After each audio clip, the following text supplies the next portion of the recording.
Good morning to all my friends and family, and welcome to this episode of Jim's 5am Club. What I'd love to do this morning is go through a book entitled Deceit and Self-Deception, a book that was published on the 6th of October 2011 by an author named Robert Trivers. This book is a foundational book where the author Robert Trivers seeks to answer one of the most provocative and consequential questions to face humanity. Why do we lie to ourselves? Deception is everywhere in nature, and nowhere more so than in our own species. We humans are especially good at telling others less or more than the truth. Why, however, would organisms both seek out information and then act to destroy it? In short, why practice self-deception? After decades of research, Robert Trivers has at last provided the missing theory to answer these questions. What emerges is a picture of deceit and self-deception as, at root, different sides of the same coin.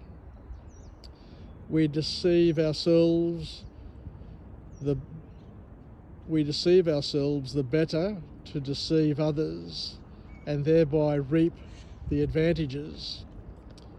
From space and aviation disasters to warfare, politics and religion, and the anxieties of our everyday social lives, deceit and social deception explains what really underlies a whole host of human problems. Deceit as an evolutionary strategy, Trivers illustrates how deceit isn't merely a moral failing, but a survival tool honed over millennia. In nature, deception can provide critical advantages, from predators camouflaging themselves to individuals misleading rivals. This lesson reframes deceit as a natural, if sometimes uncomfortable, facet of life, a mechanism that, when understood, can help us navigate our complex social world more wisely. The paradox of self-deception, perhaps the most startling insight, is that we often lie to ourselves as much as we lie to others.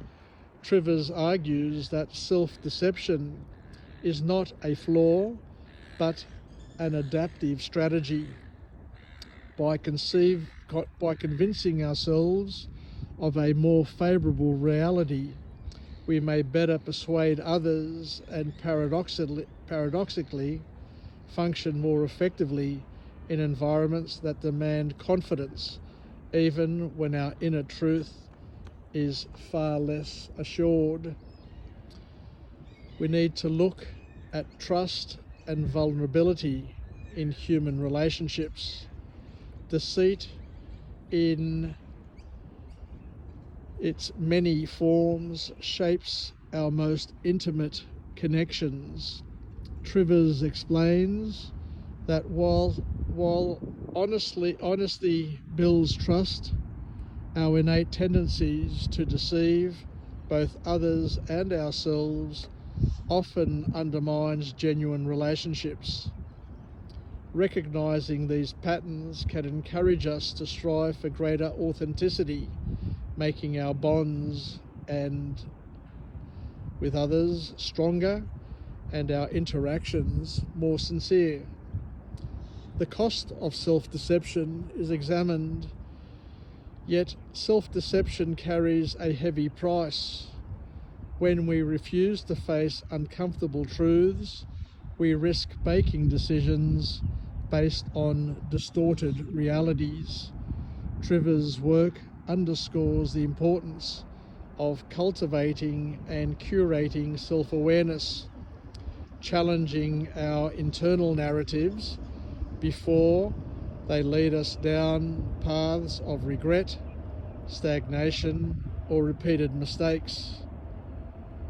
The social mechanics of manipulation are also investigated.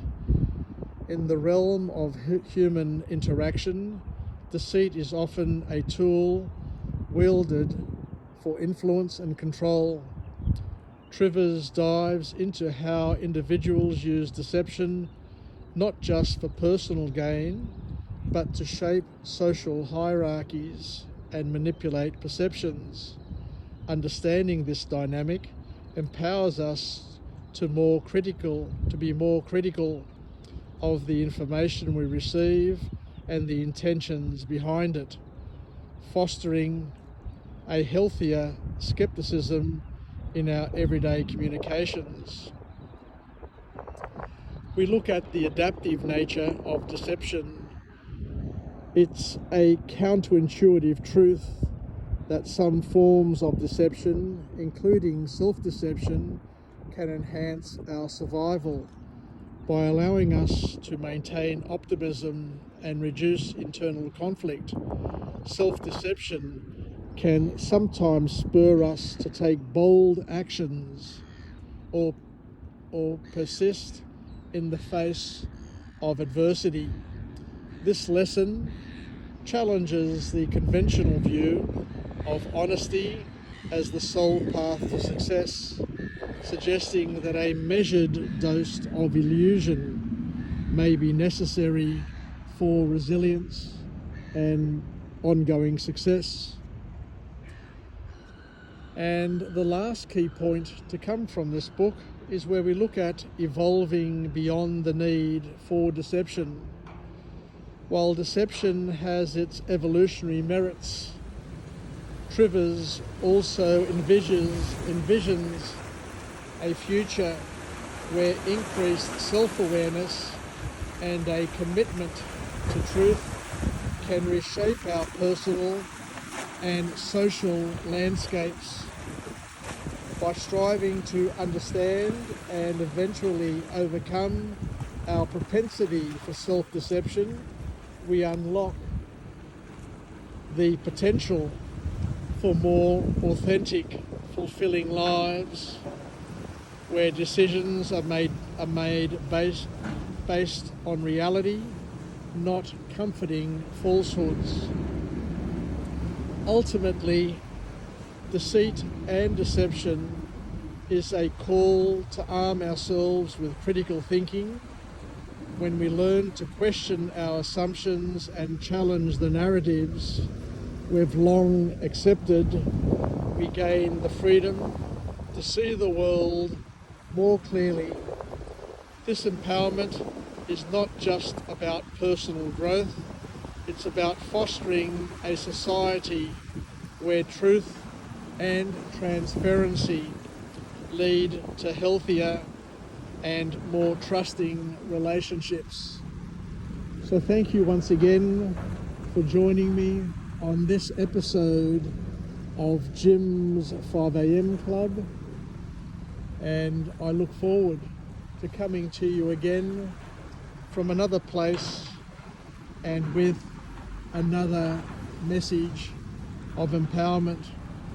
Wishing everybody a productive week, a happy Monday, and until we meet again, let's continue to question what we do, to live and to prosper in a world that is in and of itself broken and full of deceit, and to be more mindful in terms of how we deceive ourselves, how we deceive others, how others deceive us as well, and to learn to dance and to make the most of the world in which we live in, and to serve God with all our heart, mind and soul, to serve our neighbour, and to do the things that are God pleasing. Take care and bye for now.